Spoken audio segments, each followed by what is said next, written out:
নমস্কার বন্ধুরা, নবদিগন্ত চ্যানেলের পক্ষ থেকে আপনাদের সকলকে জানাই স্বাগতম।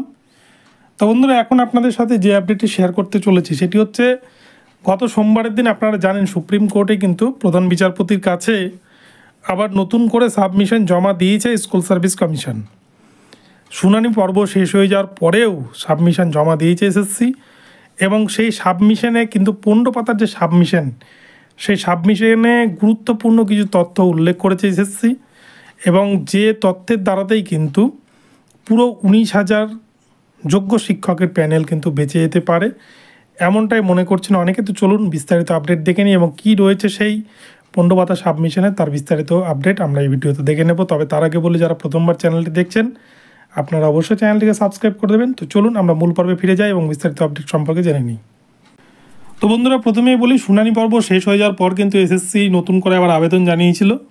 এসএসসি কিন্তু একটা জিনিস বুঝতে পেরেছিল, গত 10ই ফেব্রুয়ারির যে শুনানি, সেই শুনানি পর্বে কিন্তু বিচারপতির যা মোটিভেশন ছিল এবং যে সমস্ত তথ্য তার আগের দিন বিকাশবাবু তুলে ধরেছিলেন, অপরপক্ষে মনিন্দর সিং যোগ্য শিক্ষকদের পক্ষ থেকে যে সমস্ত তথ্য তুলে ধরেছিলেন, সেখানটাতে কিন্তু স্কুল সার্ভিস কমিশনের মূলত এক ধরনের ভয়ের কাজ করছিল, এবং সেক্ষেত্রে প্যানেল বাতিল করে দিতে পারে সুপ্রিম কোর্ট। এই আশঙ্কায় কিন্তু তারা আবার নতুন করে সাবমিশন জমা দেওয়ার জন্য তারা কিন্তু সুপ্রিম কোর্টে আবেদন জানায়। এবং এই আবেদনে প্রধান বিচারপতি সঞ্জীব খান্না স্যার তিনি কিছুটা অসন্তুষ্ট হলেও তিনি কিন্তু শেষমেশ সম্মতি দেয় স্কুল সার্ভিস কমিশনকে নতুন করে সেই সাবমিশন জমা দেওয়ার জন্য।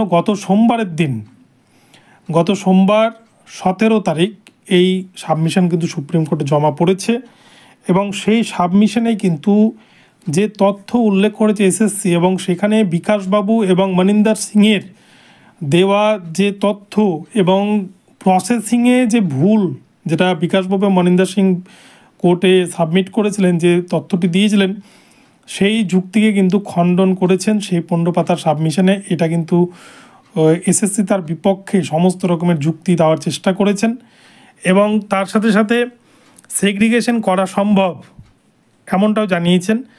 এবং সিবিআইয়ের তদন্ত প্রক্রিয়া শেষ হয়েছে। সেক্ষেত্রে সিবিআই কলকাতা হাইকোর্টে মামলা চলাকালীন সিবিআইয়ের কাছ থেকে যে তথ্য জানতে চাওয়া হয়েছিল, তখন কিন্তু সিবিআই বলেছিলেন যে সিবিআই তখন তদন্ত করছে, তাই এই মুহূর্তে অ্যাপ্রোপ্রিয়েট সংখ্যা জানানো সম্ভব নয়।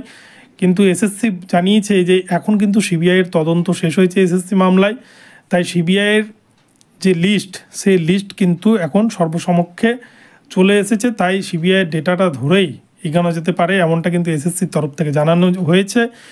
তো এই জায়গায় দাঁড়িয়ে স্কুল সার্ভিস কমিশন কিন্তু পুরোপুরি সেগ্রিগেশনের কথাই অনুরোধ জানিয়েছেন সুপ্রিম কোর্টকে, এবং পুরো প্যানেল যাতে বাতিল না করা হয়, শুধুমাত্র যাতে অযোগ্যদেরকে বাতিল করা হয় এবং যোগ্যদের চাকরিটা যাতে বহাল রাখা হয়, এরকমই কিন্তু একটি সাবমিশন তারা গত 17 তারিখে যে 15 পাতা সাবমিশন রয়েছে সেখানে কিন্তু তারা জমা করেছে। তো এই বিষয়ে কি করবে মহামান্য সুপ্রিম কোর্ট সেটাই দেখার।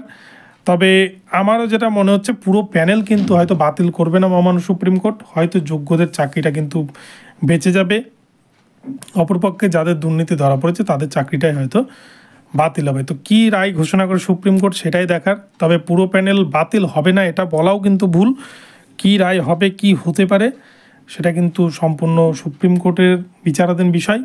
তবে আমরা এসএসসি সাবমিশন থেকে এটা মনে করতে পারি যে এটা হয়তো হতে পারে, তবে বাকিটা বিচারপতি ভালো বুঝবেন সেটা কি করবে। তো দেখা যাক, আগামী খুব শীঘ্রই এই মামলার রায় কিন্তু ঘোষণা করতে চলেছে সুপ্রিম কোর্ট, তো তখনই পুরো বিষয়টি ক্লিয়ার হয়ে যাবে। তো বন্ধুরা, এখন এই পর্যন্ত রইল। ভিডিওটি ভালো লাগলে চ্যানেলটিকে সাবস্ক্রাইব করে দেবেন। দেখা হচ্ছে পরবর্তী ভিডিওতে। ধন্যবাদ।